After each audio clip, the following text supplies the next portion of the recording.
अनामिका भाग 1. आज खूप आनंदाने ती तयार झाली होती. कारण ही तसंच होतं. आज तिच्या नशिबात नसलेलं सुख तिने देवाकडून हिरावून घेतलं होतं. तिच्या नवीन घराची आज पूजा होती. तिचं घर, जे फक्त तिचं होतं, तिच्या कष्टाचं, ज्या घरात ती खऱ्या अर्थाने स्वतंत्र असणार होती. कित्येक वर्षाचं तिचं स्वप्न होतं, स्वतःचं घर असावं, जिथं कोणी तिला ती ओझं असल्याची जाणीव करून देणार नाही. तिने यासाठी खूप कष्ट केले होते, पण या केलेल्या कष्टापेक्षा तिने आयुष्यभर अनुभवलेली लोकांची सहानुभूती आणि वागणूक तिला नेहमी प्रोत्साहित करत होती. म्हणून तर आज ती एवढ्या उंचीवर पोहोचली होती. तिच्याही नकळत पुन्हा ती भूतकाळात हरवली. तिचं नाव अंतरा. एकत्र कुटुंबात लहानाची मोठी झाली होती. तिचे आई वडील कुटुंबात मोठे होते आणि 3 काका जे तिच्या वडिलांपेक्षा लहान होते. तिला एक मोठा भाऊ होता, जो की तिच्यापेक्षा 2 वर्षांनी मोठा होता.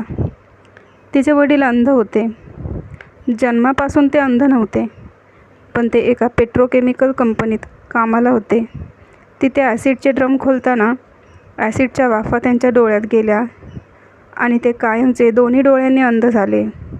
तिच्या आणि तिच्या भावाच्या जन्माआधी त्यांचे डोळे गेले होते. अंतरा लहान होती तेव्हा तिला वाटायचं कुटुंबातला प्रत्येक व्यक्ती तिची आहे, जे तिच्यावर खूप प्रेम करतात. आणि होतंही तसंच. अंतरा एकदम शांत स्वभावाची होती, त्यामुळे तिच्या घरचे नेहमी आपल्या आवडी, आपले विचार तिच्यावर लादत होते. पण लहान असल्यामुळे या गोष्टीची जाणीव तिला कधीच झाली नाही. पण वय जसं वाढत गेलं तसं लोकांचं वागणं तिला समजू लागलं. वडील अंध असल्यामुळे त्यांची काहीच कमाई नव्हती. त्यामुळे अंतरा, तिची आई आणि तिचा मोठा भाऊ कुटुंबावर अवलंबून होते.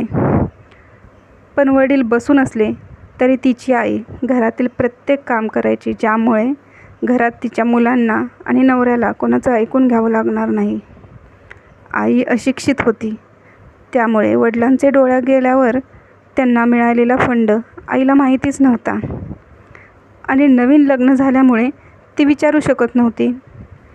त्यावेळी अंतराचे मोठे काका 9वीला होते आणि 2 नंबरचे काका 8वीला आणि लहान काका 6वीला. तो काळ होता 1982चा. त्यावेळी मुंबईत कापड मिल संप झाला आणि कापड मिल बंद झाल्या.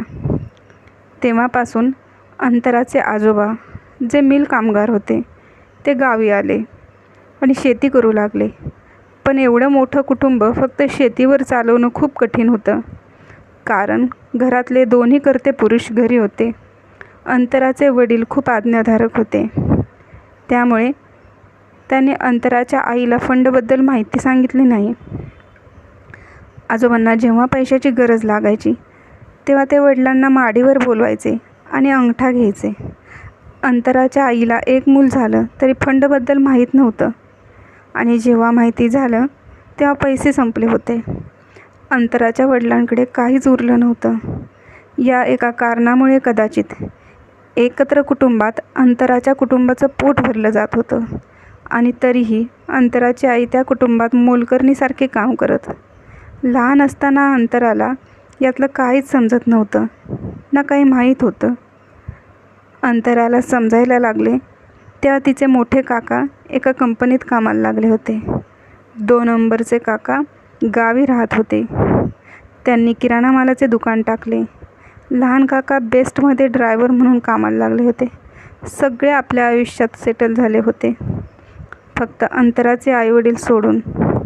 अंतरा आणि तिच्या भावाचे भविष्य पूर्ण अधांतरी होते.